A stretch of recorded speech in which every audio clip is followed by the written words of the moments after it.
I fucking love this show. That's fucking stupid. More comic book shows should be like Rise of the TMNT. Number one, they should be animated. As of recent, I've acquired the opinion that animation is a superior medium to live action. The fuck? Especially when it comes to comic book adaptations. You ever wonder why the hell Marvel or DC always hold back when it comes to showing off the full potential of some of their most powerful characters? It's because that shit is really hard to make look convincing in live action. But guess what? You don't have that problem with animation at all. In animation, as long as you can draw it, it's possible. And the Rise of the Teenage Mutant Ninja Turtles uses its format to its fullest possible extent. The hand-to-hand combat of the action scenes in the previous Ninja Turtles series could only go so far. But Rise of the Teenage Mutant Ninja Turtles says no. Fuck that, and gives them these badass and mystical weapons. And as a result, we get some of the best fight scenes in Western animation, period. This show bathes in its anime influences. It has Kill la Kill and fucking Naruto written all over it. And unlike other Western shows inspired by anime, the influence is way more than just tongue-in-cheek references. When watching the show, as an animator my goddamn self, I can tell that they actually understood the flow and pacing and insane camera angles that it takes to make an anime fight so exhilarating. But this show is of course more than its animation.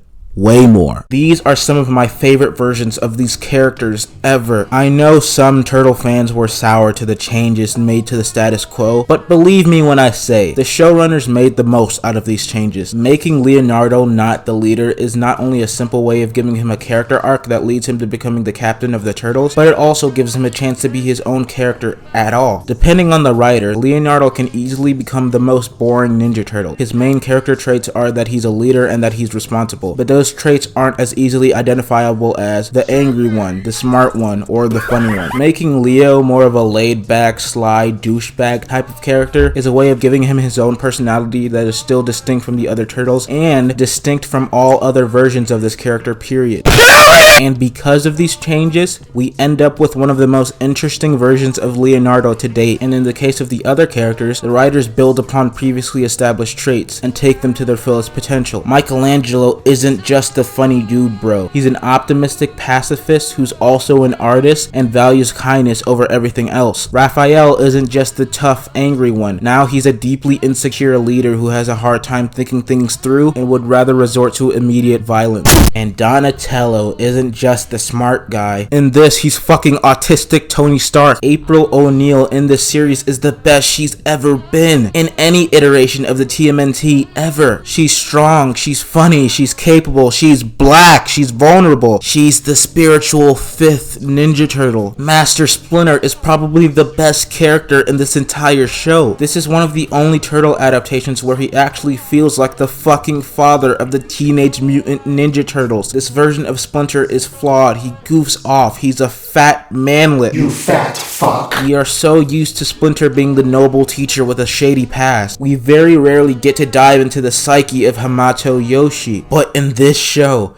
and this dumb, slapstick, silly baby show, we get the most heartbreaking version of his backstory. He goes through a character arc. He stops being an old man living in the glories of the past and actually steps up and becomes the great master that we know him to be. Now, the overall comedic tone of this show isn't for everyone. In the first few episodes, it wasn't for me either. It could come off as the worst rendition of that self-aware Joss Whedon dialogue that Marvel is known for. But as the show goes on, it keeps getting funnier and funnier. The show has a general sense of irreverence to it, and everything in the show has a sense of humor about it. It isn't so insane to the point where nothing matters, because unlike other animated comedies like Teen Titans Go or Family Guy, this show has so much fucking heart. You know those fake ass emotional moments that Family Guy throws in every now and again to keep the audience's investment? Yeah, fuck that. Look at this shit. Look at what's on screen right now. This scene is so powerful and it had me tearing up so hard that it is genuinely hard to believe that this scene actually exists. How the fuck is this show only rated TVY7? This show is silly and absurd, but it actually gives a shit about its characters. I love that. I love that this show has an episodic structure but also builds up its overarching story in the background. I love that this show has mostly original villains that still shine on their own and make great additions to the TMNT universe. I love female Casey Jones. I love Barry Draxum. I love the voice cast so fucking much. I love the fact that this show manages to be a cross between an animated sitcom, a shonen anime, and a fucking Ninja Turtle story. I love of the rise of the Teenage Mutant Ninja Turtles, and every comic book show should strive to be like it. And I don't mean that they should strive to be silly and absurd like this show is. What I mean is that when adapting comic book properties, the goal shouldn't be to reinvent the characters or to adapt the comics beat by beat. The goal should be to elevate these characters and build upon what's already there. That's what Matt Reeves' Batman did, that's what John Watts' Spider-Man did, and that's what Rise of the Teenage Mutant Ninja Turtles does. Thank you, subscribe, and go watch this fucking show. Goodbye.